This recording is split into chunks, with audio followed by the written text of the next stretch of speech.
On this edition of Freedom Journal Iraq, we look at progress in the future of Iraq's oil energy and how Iraqi security forces hit the road in some new armor. Don't miss these stories and more on today's FJI.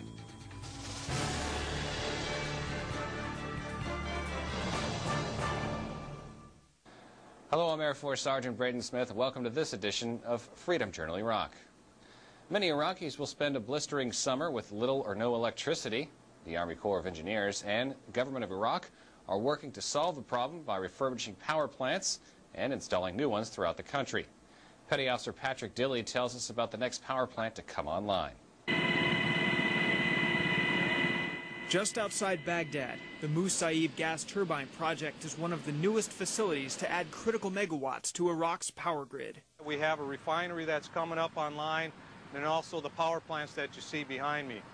The refinery itself will be capable of producing over 40,000 barrels a day, and then the power plant would bring online approximately 400 megawatts of electricity, which is enough to power 36,000 homes.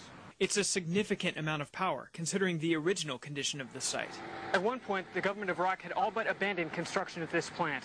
But now, with the assistance of the Army Corps of Engineers, it's nearly ready for full operation. The Corps of Engineers contracts with a U.S. company to provide plant oversight and training through September. One unit is run exclusively by Iraqi technicians, while the remaining units are still in transition. All of the generated power is targeted at the local population. This power plant feeds directly into the whole national electricity grid that supplies Iraq with the power. The generators were in place prior to the Corps of Engineers' arrival in 2004, but weren't functioning for a number of reasons. The most obstacles we face inside the power plant is the unavailable material in this time inside Iraq. Usually most of those materials are imported. In addition to the shortage of materials and skilled labor to install them, the facility lacked a fuel source. The refinery was a critical element for the Army Corps of Engineers working on the project. Diesel fuel in Iraq is not easy to get. Crude oil, on the other hand, is comparatively easy to obtain. Crude oil is piped or trucked in and made into diesel at the new topping plant, the first of its kind in Iraq in 20 years. The Musaib generators use a portion, and the rest is exported to other gas turbine power plants.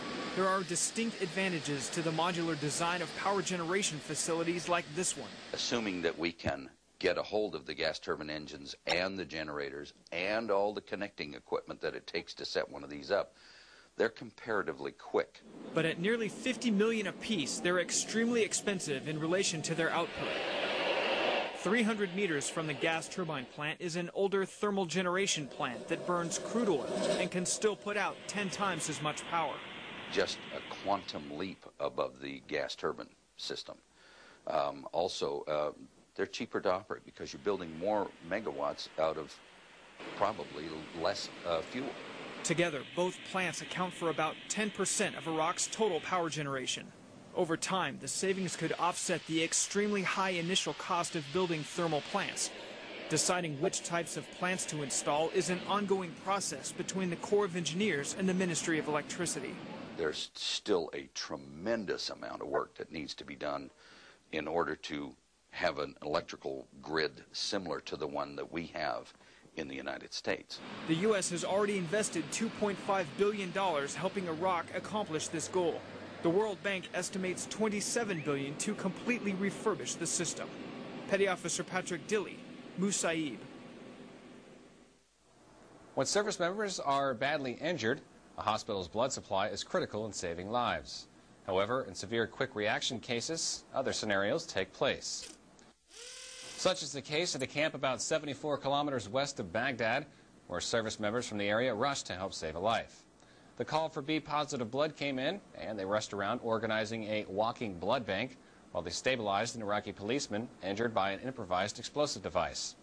The surgeons performed damage control to help stabilize the patient and refilled him with the blood needed before he was shipped out. The fresh supply provides the necessary blood particles to handle the situation without taking from the reserves stored at the hospital. This is the third time this week donors were needed to save the lives of their Iraqi counterparts. Earlier this week, 2 IPs were injured and relied on the walking blood bank to get the care they needed. With the help of willing donors and the capable staff, they were all stabilized before being transferred for further care. Coming up, Iraqi forces get more protection for the road. Here's your raid report. Coalition forces destroyed an al-Qaeda in Iraq safe haven when they seized money, destroyed weapons, and detained 9 suspected terrorists during operations in the Tigris River Valley. Iraqi National Police, Sons of Iraq, and U.S. soldiers seized weapons and munitions in Baghdad. The weapons included hand grenades, artillery shells, tracer rounds, and armor-piercing ammunition. Iraqi National Police seized nearly 200 weapons during search operations in the new Baghdad district of eastern Baghdad. The weapons included AK-47 rifles, an MP5 submachine gun, an RPK machine gun, and pistols. Coalition forces engaged a terrorist propaganda network in Baghdad, killing 2 terrorists and detaining 15 suspects while targeting al-Qaeda in Iraq associates around the country. And that's your raid report. I'm Petty Officer Nathan Gomez.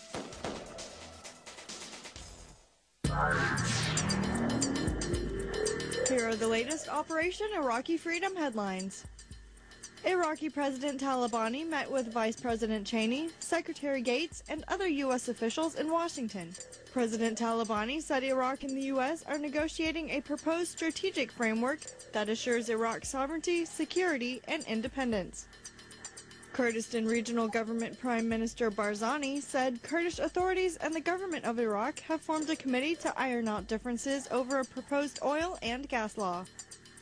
A spokesman for Grand Ayatollah Sistani said the religious leader does not approve the use of his name or other top clerics' names in political campaigns.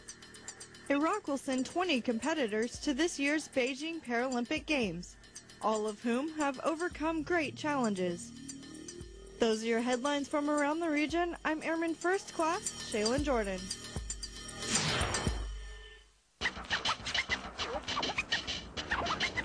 We are at war, and risks lurk around every corner.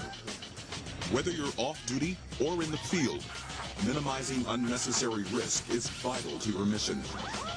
Wear the proper safety gear, follow the proper safety procedures, make appropriate risk decisions so you can put your efforts where they're needed most. Check it. What gets checked gets done. The transfer of the 1,000th up-armored Humvee is a landmark event that occurred between U.S. and Iraqi security forces. Petty Officer Nathan Gomez takes us to Taji for the occasion and reports on what it means for Iraq. This event marked a new beginning for the Iraqi security forces. Safety and protection on patrol is a new advantage for the ISF. The Humvee is one of the everyday tools the Army uses, and it's now ready for the ISF to use against the enemy.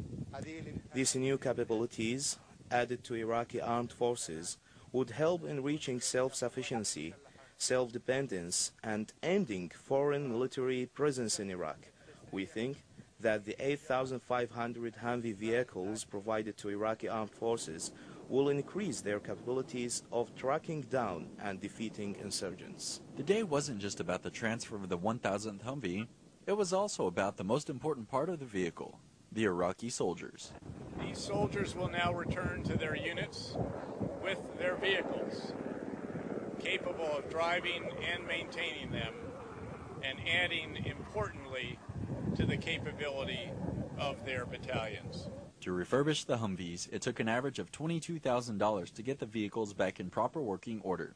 After the hard work of the Iraqi forces, the Humvees are ready to hit the streets again. With the capabilities of the Humvee at the Iraqi security forces' disposal, they'll be safer protecting their country. Petty Officer Nathan Gomez, Taji, Iraq. Next time on Freedom Journal Iraq, we take to the skies with U.S. Marines and their V-22 Osprey in Al-Assad. And that wraps up this edition of our program. Be sure to log on to mnf-iraq.com, where you can learn all about the progress coalition forces are making throughout the country. If you have story ideas, we'd love to hear them. Just email us at fjai@iraq.centcom.mil. From all of us here at AFN and Freedom Journal Iraq, thanks for watching, and we'll see you next time.